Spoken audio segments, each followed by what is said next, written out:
Chatliba tha asigi tang kunipanda pangthokadaba Eid-ul-Zuha ga mangoinana All Manipur Ethnical Socio-Cultural Organization AMESCO amadi Sport Development Authority Sora anina khutsamnaduna ngasi Sora Bazar da leiba Library and Information Center da Advance Eid-ul-Zuha gi thawram ama pangthokre. Thawram aduda AMESCO gi President Chinglemba Wahengbam Maipak Ningthau Committee gi Convener Arsad Pasaymayum Slopland Public School gi Chairman Nahakpam Babulin amadi SDS Sora gi President MD Julfikar Alam Sheikh na President Member singoina sarukya ki. Thawram aduga mari leinana athoiba mithunglen gi warol piraduna Nahakpam Babulin na phongdokhibada ngasi pangthokliba Advance Eid-ul-Zuha gi thawram asiga mari leinana Meitei amadi Meitei Pangal anina khudol tamnaba asina aikhoi amata oibagi wakhalon purakpada achoba thodang lauribani haiki.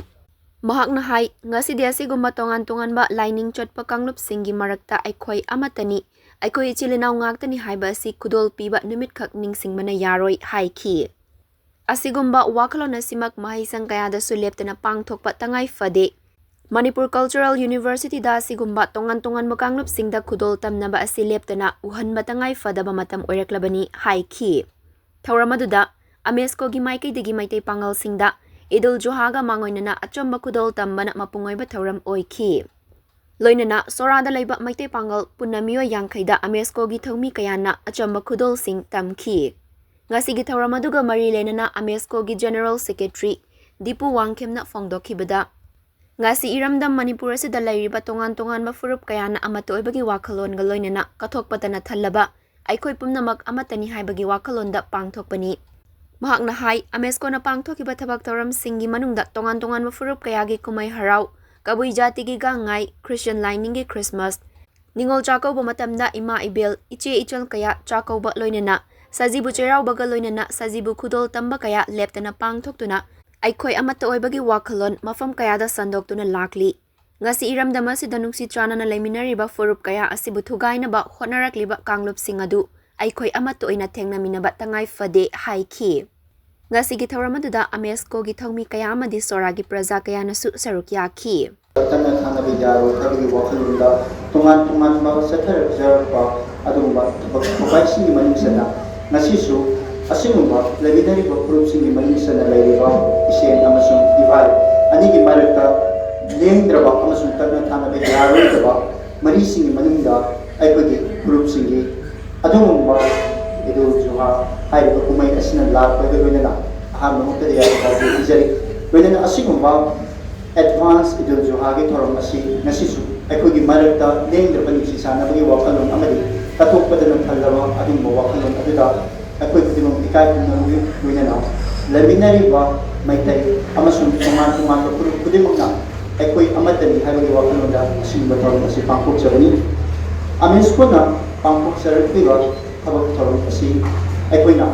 tongan ba group singi kabui jati singi ganai Christian line sattasing adumba Christmas amasung aikoi isi sing manumit haidana ningo sapo gumit asida laminari ba furup kudimang isi sing pina sapo na asingumba isi sing manumit haidana pangthoksay loinana amasung mabung amasung masal ani maratulena ba madagado madugu isi boyna pina sajibu matamda aikoi sajibu kudo tamba amasung igi tunguli bagi thawram asi pangthoksay asingumba leptana sathajarpa thoromsing asida aikoina ngasidi iramdam Manipur asida thunghogdaba adumba sapu kaya marungna aikogi leminariba purupsingi marakta khaibung taranamgi wakhalon kaya marung leptuna sangkhairoi asigumba wakhalonsing asi aikoi khudimangna aikoi isagi thogang thanbaga loinana aikoi khudimangna amatoina thengminam amasung leminaba madugi mayukta leminaba amagi sangi hairasini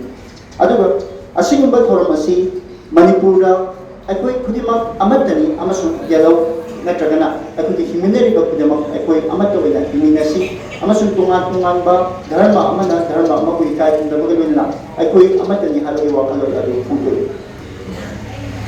aikoi asigumba himinariba kurupsingi manungda tanna thanaba yaroidaba kumaising asi aikoina amaga saruk yaminaduna kanana kanabu nati khanminaduna aikoi amatani haibagi wakhalon asisa ngasisu akoi AMESCO na lepaga loinana AMESCO na sathajarpa thoromsingi masida aikogi mungyo wakhalon amaga slogan oina uduna laksai Manipurda yelangoidagi khunda lekariba ꯀꯥꯡꯂꯨꯞ ꯈꯨꯗꯤꯡꯃꯛ E ꯑꯃꯗꯒꯤ ꯏꯆꯤꯟ ꯏꯅꯥꯎꯅꯤ